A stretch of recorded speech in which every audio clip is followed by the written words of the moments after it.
Sejam muito bem-vindos ao nosso canal Curso Bíblia Hoje. Como a Bíblia pode te ajudar em todas as áreas da sua vida hoje? Você que está nos acompanhando desde o início, desde já, deixa um grande abraço, a nossa gratidão e a certeza que Deus tem, sem dúvida, edificado e falado grandemente ao seu coração. Vocês aqui da nossa comunidade N7, Vila Nova, na Vila Velha, que tem deixado sempre ali seu feedback, deixado sempre ali o seu incentivo, o seu apoio, sua opinião. Pode ter certeza que tem deixado a gente muito feliz, tem nos fortalecido, nos ajudado para a gente continuar nessa jornada. Antes de iniciarmos essa continuidade, né, dos nossos vídeos, hoje é o oitavo vídeo, né? Tá vendo? Muitos vídeos já surgiram, né, desse Evangelho de Jesus escrito no livro de Mateus. E antes de completarmos o capítulo 4 que iniciamos no vídeo anterior, eu vou pedir para o nosso missionário Elietz estar fazendo oração para Deus abrir o nosso entendimento. Amém. Oremos. Senhor, te agradecemos, Pai, por esse privilégio e a oportunidade que temos de meditar na Tua Palavra. Como tem sido maravilhoso, Senhor, cada ensinamento Teu. Como a gente tem sido transformado. Ó Pai, Senhor tem aberto nosso entendimento para ver, Senhor, as maravilhas eternas que o Senhor tem preparado. Muito obrigado por esse momento. Nos ajuda a entender mais a Tua Palavra e as pessoas que estão nos acompanhando, que elas sejam abençoadas por Ti, tanto elas quanto suas famílias, ó Pai.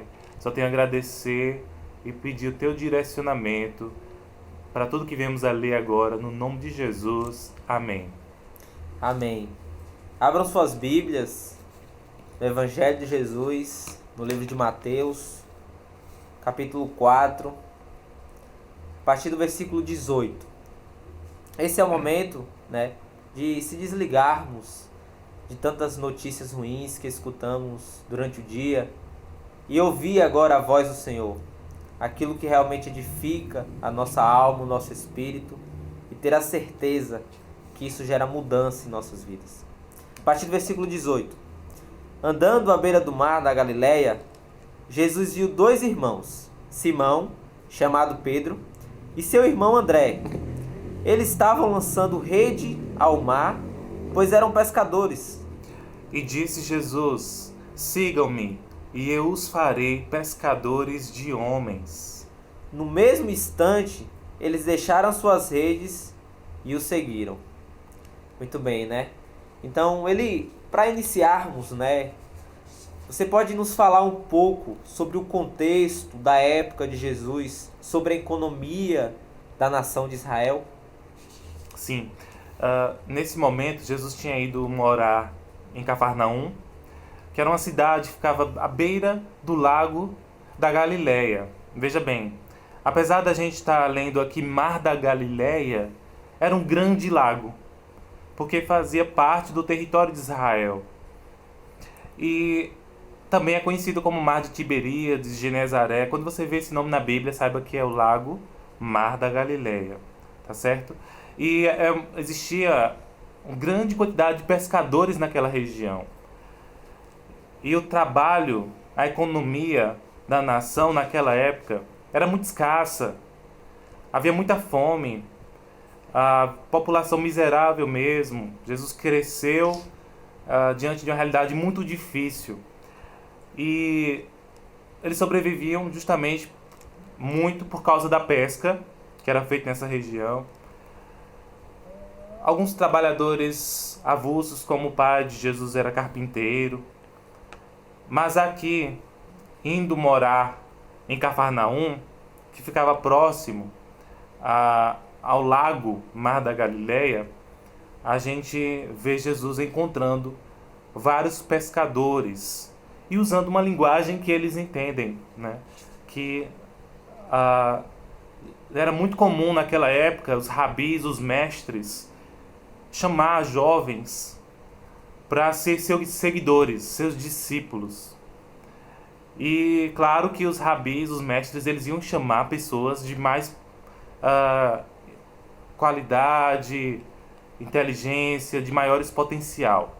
Mas Jesus indo na contramão desses rabis, desses doutores da lei, ele chama aqueles que são considerados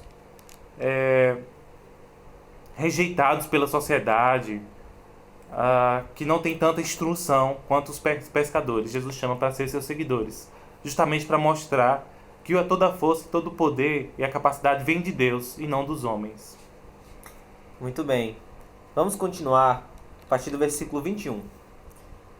Indo adiante, viu outro 2 irmãos, Tiago, filho de Zebedeu, e João, seu irmão. Eles estavam no barco com seu pai, Zebedeu, preparando as suas redes. Jesus os chamou. E eles, deixando imediatamente seu pai e o barco, o seguiram. Muito bem.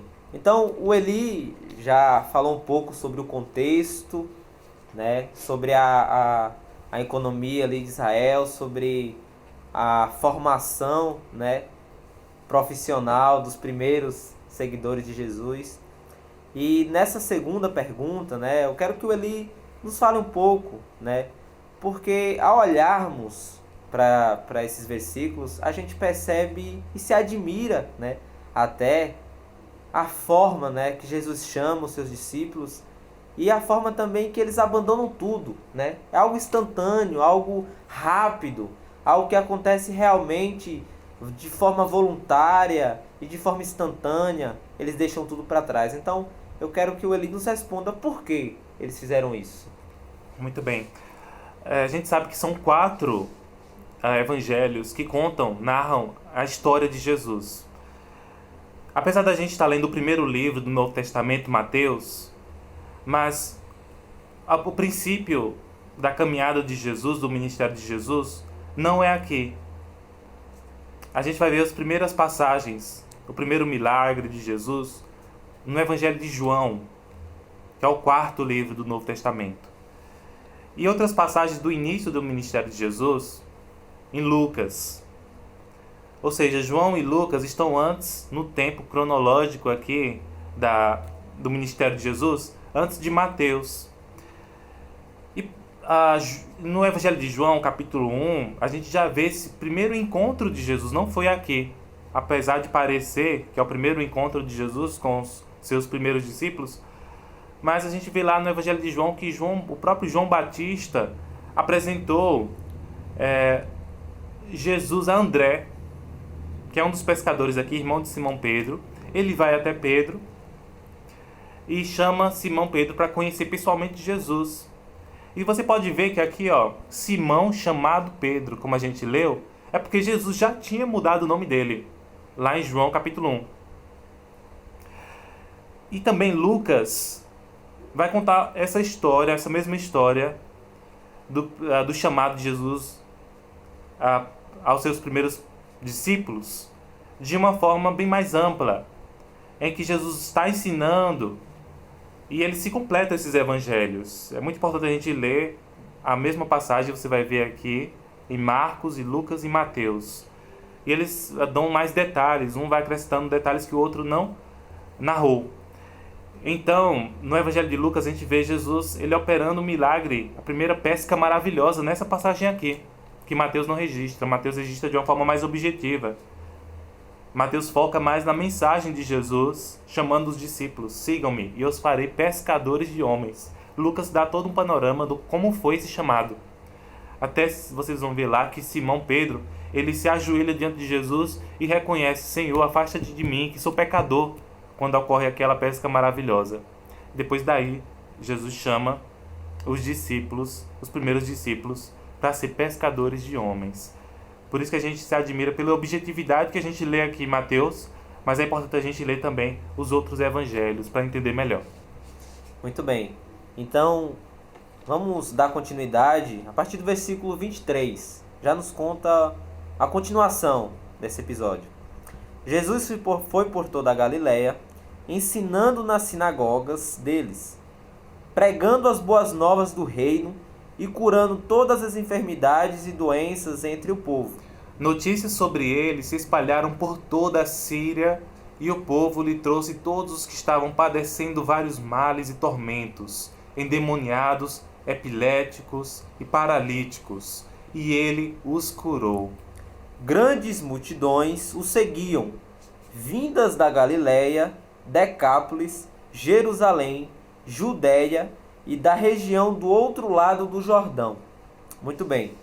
Então, para finalizarmos esse capítulo 4, onde se encerra no versículo 21, no 25, aliás, o Eli vai nos falar, né, sobre um pouco dessa grande multidão que seguiam a Cristo, né?